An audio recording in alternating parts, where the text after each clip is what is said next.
Good afternoon. Like we talked about Sunday after the game, wasn't a real fluid start for us in a lot of ways. We were challenged. There was some adversity. I thought there was a couple key things that transpired in order for us to play the type of second half that we played and win the game.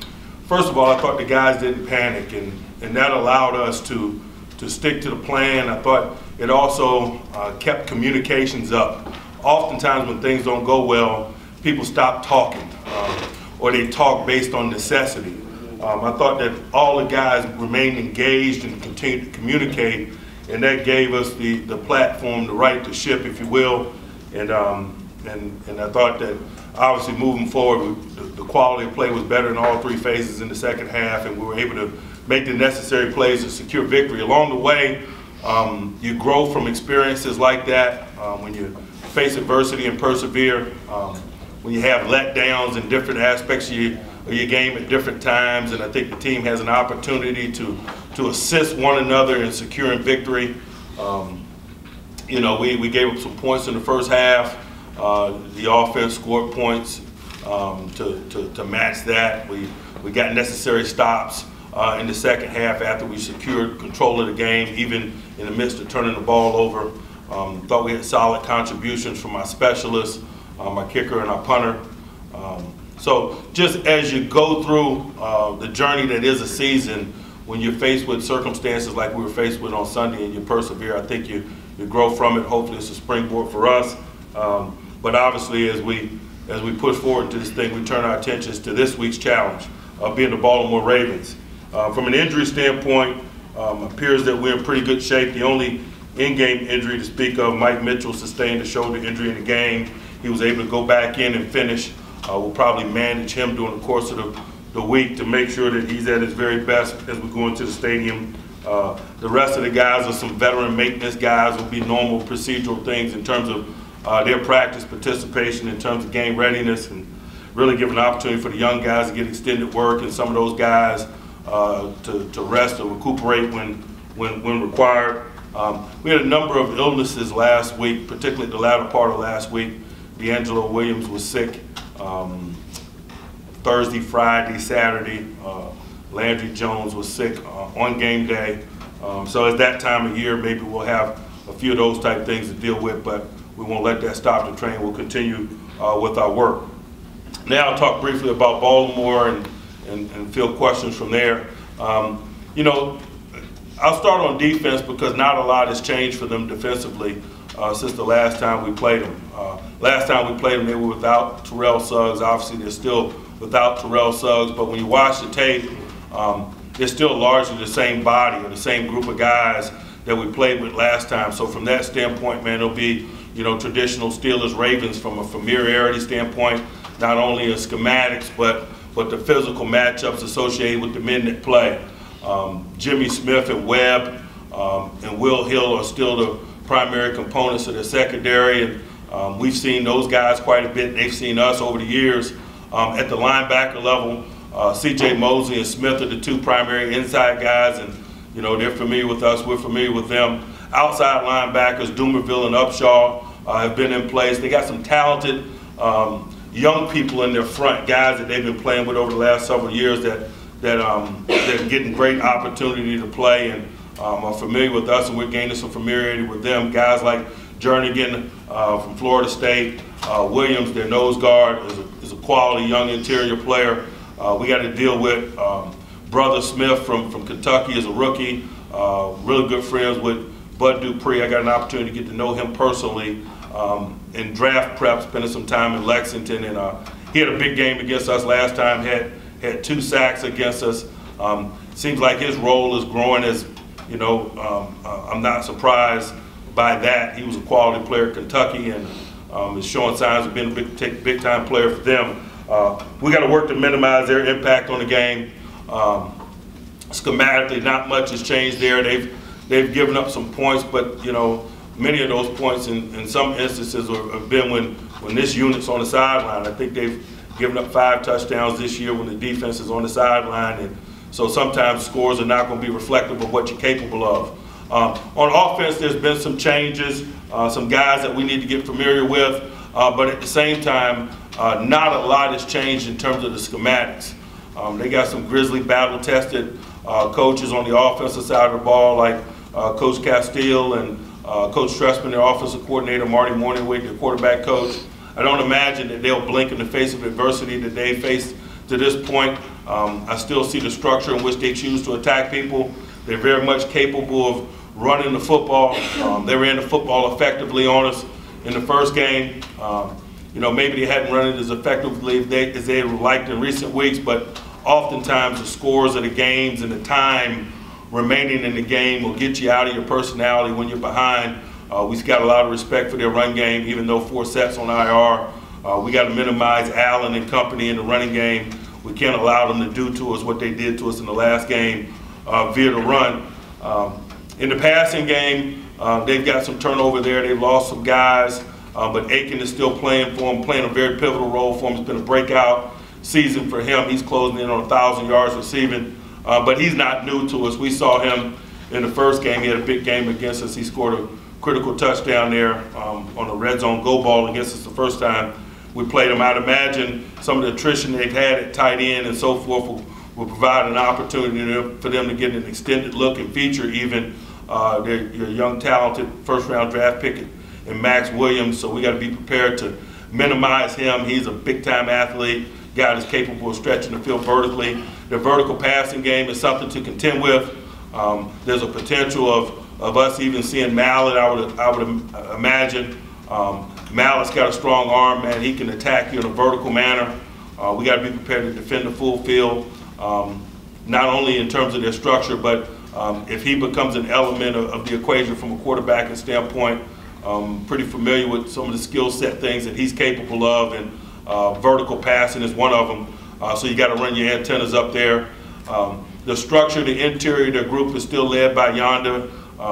We got to win the battle in the trenches. I would imagine that they're going to be focused on that in terms of minimizing some of the things that we do with our pressure packages and stuff. So we can't allow Yonder and company to get going. And on special teams, man, they're still a rock solid bunch, man. The specialists highlight that group. I think Cook's averaging 44 yards net punting.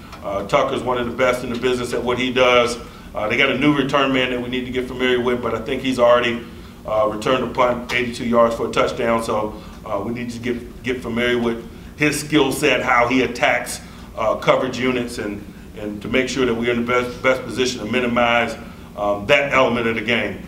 But for us, I know there's playoff implications and scenarios to discuss and things of that nature, and by all means have at it and discuss them, but nothing changes our mentality in terms of where we are and what we need to be focused on.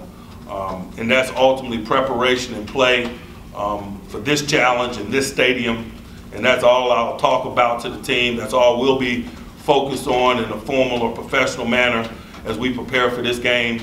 The other scenarios have been going on around us for some weeks, and it has had nothing to do with what's transpired in our stadium. It hadn't helped us win games, so we're not going to pay a lot of attention to those things. We're going to continue to control what we can control, and that's how we play. So we're excited about that. Obviously, it's a division game. It's a division road game. We respect all those elements of the game, regardless of scenarios or circumstances. I'll be happy to address any questions you might have. Aside from getting Ben Roethlisberger back, how have you seen your team improve since the last Baltimore game? I mean, let me count the ways. I mean, it's just the natural maturation process of a group individually and collectively over the course of a season. That was what, week 4. We're now in the thick of this thing. So just the natural evolution of teams. Mike, can you now say after the second half that you are gaining more confidence in your defense, or does the first half still leave you in limbo in terms of your level of confidence in their play? You know, I don't lack confidence in their level of play, but we got to play consistently good. I don't think anybody in that group lacks confidence. I think that that's one of the defining characteristics of the group, individually and collectively. I think when you looked at the cast of characters, guys like young and old, guys like Mike Mitchell and Stephon Tuitt, they're not lacking in confidence. And I think oftentimes we as coaches get our confidence from them in some ways. They're not lacking in confidence. They're a very capable group. We just expect our play to look more like it looked in the second half than it did in the first half of last week. A report came out this weekend that during the Baltimore game last time around, your kicker may have been hurt. Did he express any injury concerns to you during that week leading up to the contest? You know, I'm not going to revisit that, particularly somebody that's not even associated with us anymore. I don't, deem that appropriate or significant in any way. For as much as that loss hurt you, you guys are still obviously fighting to overcome it. You wish you could have had a divisional win. Getting the new kicker as a result, how good has Boswell been since then for you? I'll address Boswell. He's been very good and solid. For a young guy, he doesn't ride the emotional roller coaster. I like his game day demeanor. We're starting to pick up now and be in some significant games and have some of those type moments. And from time to time, I'll make eye contact with him and check on him, and just to see how he's processing it all. And he's a very level-headed and even-keeled young man, and I think that's aided him in the manner in which he's delivered for us to this point. The Mitchell shoulder injury, is that a new injury? Is it a re-aggravation of an old one? I'm sure he plays safety in the National Football League. I'm sure it's not the first time he's sustained a shoulder injury. Anything else for Coach? Mike, regarding Cody Wallace's penalty, did he get any supplemental discipline, or did it just rest with the flag there? Not to my knowledge. Is there something that might need to be looked at there for the result of, the other player had to come out, he was hit in the head, even though Wallace was the one that incurred the flag. Is that something that the NFL competition committee needs to look at? I hadn't looked at it in that perspective. I got my coaching hat on right now. The play was penalized, and appropriately so. So I've kind of moved on. Mike, Martavis Bryant had the catch against the keep to leave. Is that kind of where he wrestled the ball away? Is that the kind of thing you're looking for him to develop in this game?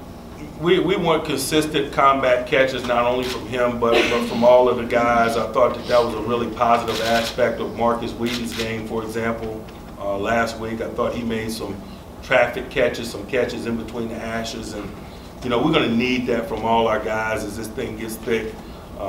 Obviously, Antonio gets a lot of attention, and rightfully so, but when called upon, we expect those guys to deliver plays for us, and some of them are going to be sticky, like the one that you mentioned, and all of those guys have the skill set to deliver those type plays. Mike Boykin played a great deal in the second half Sunday. Is he under consideration to start ahead of Blake, or instead of Blake? Who's that, I'm sorry?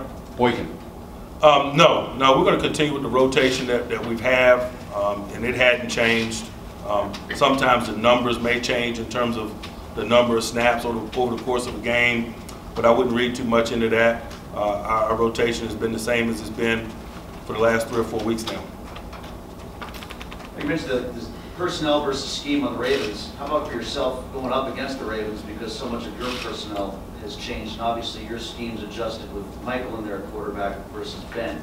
How do you guys approach this new look for yourselves against this version of the Ravens? We just look at the state that we're in right now and how we're playing and what are our strengths and weaknesses right now, and try to play to our strengths and work to minimize our weaknesses with the understanding of who and what they are and how they attack and the structure in which they're built. We're not going through this process of game prep any differently than we did the last time. Who's playing quarterback is an element of the equation. Obviously, we weighed Mike's presence into the equation in terms of the building of the plan last time. This time we'll weigh Ben's presence in the equation of the plan. It's just normal processes for us in terms of game prep. Mike, did you or Danny Smith have a conversation with Shamarko about the punt play? Did he not know the rule? Is that what happened there? No, I'm sure he's very aware of the rule.